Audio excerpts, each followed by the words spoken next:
Blessings, everyone, and welcome to episode 3 of Quarantine Conversations. Today, with me, I have Mr. Jerry Enriquez.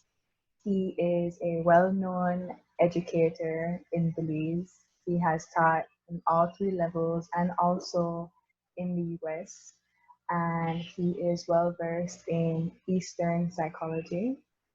And today we will be focusing on the topic of meditation. So, welcome again, Mr. Jerry. Thank you for being here with me. And I guess you can give us more information on meditation and possibly the benefits of it and how you've seen it work in your life and improve your life. Thank you very much, Vianney. I'm glad to be here with you to discuss and to share a little bit more about meditation and mindfulness. Thank you for having me. I started this journey on mindfulness way back in around the mid-80s, I would say, when a Jesuit priest introduced me to mindfulness. He had just come back from Japan, where he spent some time in a Zen Buddhist monastery. And in those days, I was teaching religious studies at the high school. And so when he came to PG to work at the parish there, I was teaching at Claver College at the time. We discussed about meditation that he had just learned, and then he took me through some exercise. And that established a seed, a foundation for my further development and insight and inquiry into meditation. Shortly thereafter, I went to university to study psychology. As I was studying psychology, there was a kind of a frustration that I felt with Western psychology. So even though I studied psychology and Western psychology, but also I was fortunate that there was also courses offered in Eastern psychology, and it really formed a good blend for me to recognize that psychology is much more than an academic approach on analysis of facts, and also, but you're more effective when you yourself get in touch with your own mind and understand how the mind works. And so meditation provides that kind of an experience for me. I'm happy to see that psychology, Western psychology, is now and only recently blending Eastern approaches and mindfulness to get a more holistic and in-depth level of healing. And so I've been recently very strongly advocating for mindfulness to be taught in all schools in the Belize. I believe that when we're missing that in the school system, we're denying children and generations of people an opportunity to see life in a whole different way, with a whole different meaning, and giving them the tools to be able to deal with the ups and downs of life. And so I think even now, especially now, we're seeing that many people can't even be with themselves and cannot spend more time with themselves, and they're struggling with that. And I believe now we're learning that we need to find ways to be at peace with ourselves, no matter what the situation is in life. Even though there's a lot of struggle, yes, but we have the tools to handle it. So that's kind of my journey in a nutshell.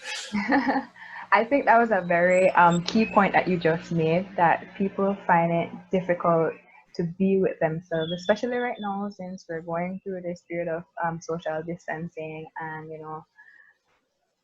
it's just such a crucial time on our planet, and having tools such as meditation can really transform your life. I've seen how much it has helped me, and you being someone who's been in it for years now, I'm so glad that you mentioned that. And can you tell us about the types of meditation that you do or that you teach? Very good question. First let me say that the best gift that anyone could give to themselves is to learn to meditate. That tool that will take you very deep into understanding not just yourself on a surface level, but connecting with you, understanding cause consequences, understanding how your own mind works. And so meditation is the best gift. After I completed my psychology degree with an emphasis on Eastern psychology, of course, it did not end there. I attended a number of meditation retreats. And the style that I find most connected with is Vipassana meditation. Vipassana is described as one of the, if not the purest form of meditation. Vipassana trains one to deeply penetrate the surface level of the mind, to look at the reality of what is and to accept that reality with an equanimous mind, with a balanced mind. So it's not wishing it away and it's not wishing for it, but seeing the reality as it is with very deep penetrating insight. There are many other forms of meditation, of course, and they have their value. It's not to knock one against the other. But for me, this one goes on a very deep root level of the mind, in a very penetrating way. I attend a number of 10-day meditation retreats. 10 days of silence. 10 days of silence mean no talking, no eye contact, no music, no writing, no reading. Just focusing your attention on the very bare fundamental of who you really are in a very in-depth way.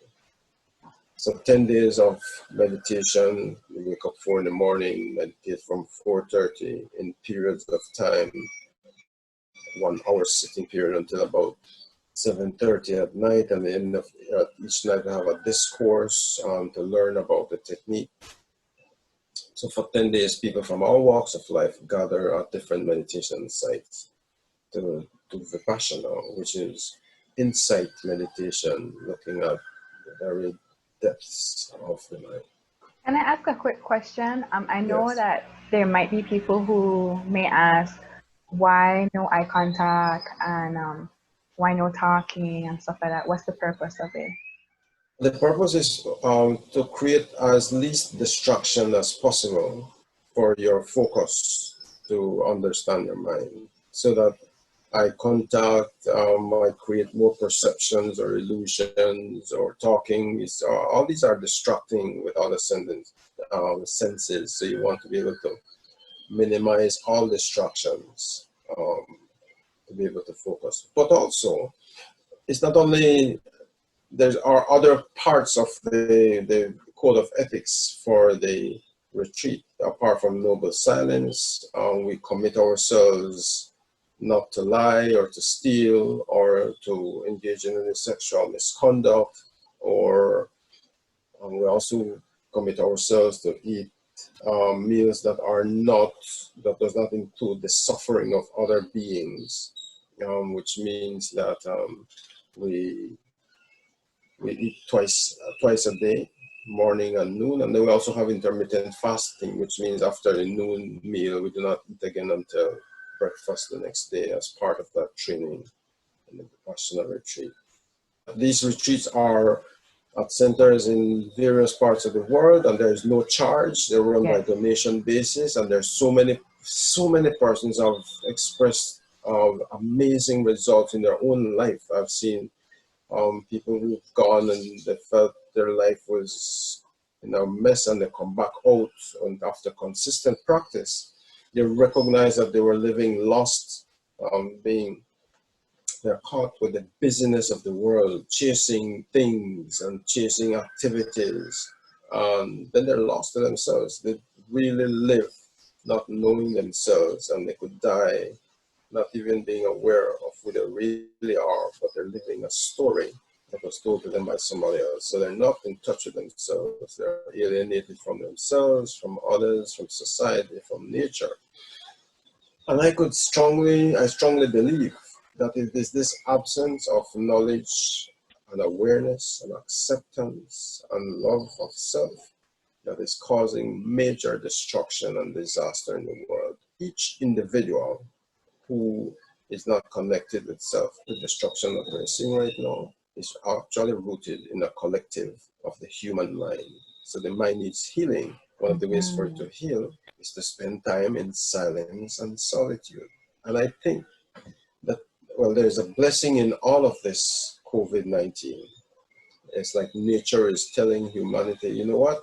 You all go to your rooms and stay there and start to reflect on really what is meaningful for life. So nature is telling us that, right? And this is a wonderful opportunity for us to do it. People used to say, oh, I can't do it, I can't stay alone. Well, nature is saying, listen, you better do it now. Take this time and start to create peace in your mind, start to understand yourself, start to know yourself away from this rabid busyness of life and the things that come along with it. The human mind in its raw state is always craving and craving for more and more and more and more, and all this materialism and this busyness is actually creating a cloud in the mind. We live in this kind of delusion that we will only be happy if we have more and more and more and more. And so people live this kind of life that is just, it keeps chasing and craving and craving and wanting, and it's never satisfied. And so this craving and this aversion is the root of human suffering. And so people need to at least be aware of what are the important things of life, what is necessary, and also to be aware of when they can say that they have enough. There's this beautiful Christian prayer that says, I shall not want. It's not been there for nothing, but it is getting rid of that craving and finding that inner peace, that you're not living enslaved in wanting and wanting and wanting and wanting. That was a mighty wealth of wisdom that you just placed in a nutshell for us. I really appreciate that, Mr. Jerry. And thank you again for all the contribution you've done in our community, in our country. Belize definitely means your light. And for all of us, like, we salute you. If those of you who may not know, Mr. Jerry is advocating for mindfulness in our schools. And hopefully when all of this situation with the pandemic, subsides, Mr. Jerry and for the rest of us through the Rhythm of Change nonprofit organization, we will be doing our best to reach most of the schools in Belize City and be able to teach mindfulness and yoga to the teachers and the children as well. The advocacy for mindfulness in schools, I would say, has already started to produce results in two ways. First, I belong to an organization called Rhythm of Change, who's been quite supportive in also promoting these healing arts to the community and to the schools. And we have started a training of teachers to teach mindfulness in their schools. Last year, we have had 25 teachers trained, 25 educators trained to start teaching mindfulness in their classrooms or to their staff or to groups of people. So the seed has been planted and we're looking forward to positive results. The Ministry of Education, the minister himself has been very supportive of having mindfulness be taught in schools. And this first training of teachers, which they funded, demonstrates that it is not just taught, but that we have started. And so this is laying the foundation for children to have the tools to be able to deal with life in the future beyond just subject matter. This is a very valuable life tool for them to be able to be in touch with themselves and to resolve problems and issues within themselves, among their peers, in their family, and in the community, and later on to the broader world. It provides a most important foundation that we've been missing all the years. We need to liberate the mind in order to change paradigms, and mindfulness provides that too. I'm honestly excited to see how all of this unfolds over, the course of the next few years. Because once the seed is planted, all we need to keep doing is watering it and providing all the essential things that it needs to be able to grow fruitfully. In the meantime, though, anybody could do mindfulness. I would. This is a very good time that people are in solitude. They're away from all the distractions. People could Google guided exercises for mindfulness, observing the breath, observing the body sensations. Even if it's just 5 minutes a day, just taking time out to sharpen the mind, to purify the mind, to strengthen the mind, observing the breath, observing the body sensations. It can be done in your room, it could be done in your backyard, it could be done, just create that space for you, young and old and anybody, to be able to start to develop a practice, to the practice of mindfulness. Or I'll put it, I'll just tell them, get conscious, stop living, just being depressed and beating yourself. This is going to pass, but this is a wonderful opportunity to take some time out to calm the mind, not building anxiety about what you wish to happen, but accepting that this is a reality that we're dealing with right now, and working on yourself, finding ways to change, to deepen yourself, getting rid of negativity, developing more positive mind, all of these things. If you could Google mindfulness guided exercises, then it will make a huge difference in life. So, while we still have you online, would you care to guide us into a short practice, mindfulness practice? Sure, I could do that. I'll do for like a minute. So the first thing people do for the meditation is to set an intention that you will spend this time without distraction, 5 minutes or 10 minutes, whatever, without distraction, and you will focus and dedicate this time for your own personal development. So first you set that intention, and that the intention is also for your own self-transformation, for the good of yourself and for the good of others. Secondly, you find a quiet place that you will dedicate yourself to practice. So wherever, in your room, find a corner, whatever, that's, and try to be consistent with your practice every day. So you say every day at 5 o'clock or 5:30 on some quiet morning, every day you stick to that practice. You sit in a comfortable position, but your back is straight. And so you're not slouching and saying, hey, like meditate kind of thing. But you're in a dignified position and committed to practice. You might observe the rising and fall of your stomach area or your chest area, but just focus as the breath goes in.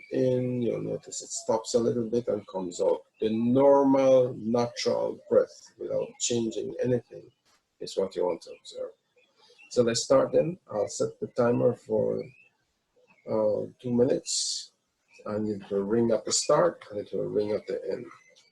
And I invite you to close your eyes.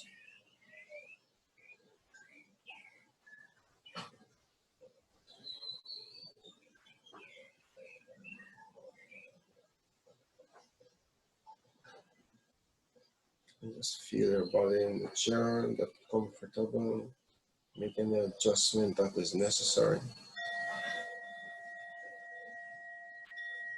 And to start with, just to center ourselves, I'd like you to take a deep breath in slowly and feel the breath as it goes all the way in, and slowly out, coming out, coming out. Just be aware. I'll invite you to do that for 2 more times. Take a deep breath in, in. Just observing the breath, coming out Slowly out. Third time, take a deep breath in, deep, slowly out.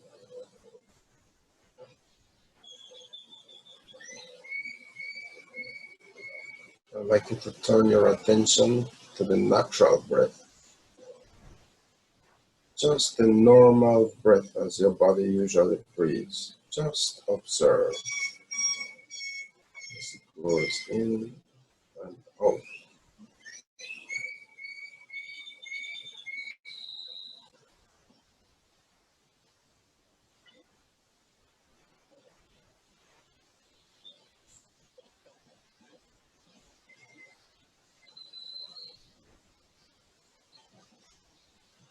Observe it coming in, and goes out, slowly out. Just the natural breath. If it is deep, it is deep. If it is shallow, it is shallow. Just observe it as it is. Just as it is.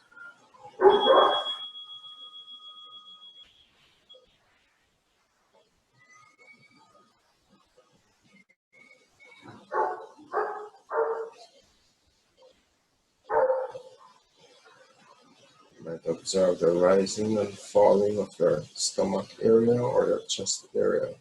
Just observe each breath.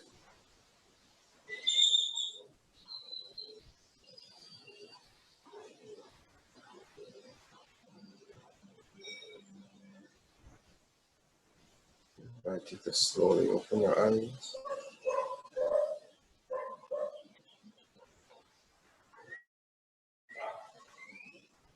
And just feel your body. Just relax.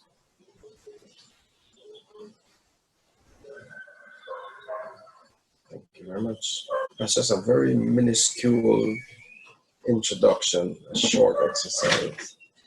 But that's the basics, and people could do 5 minutes, 10 minutes.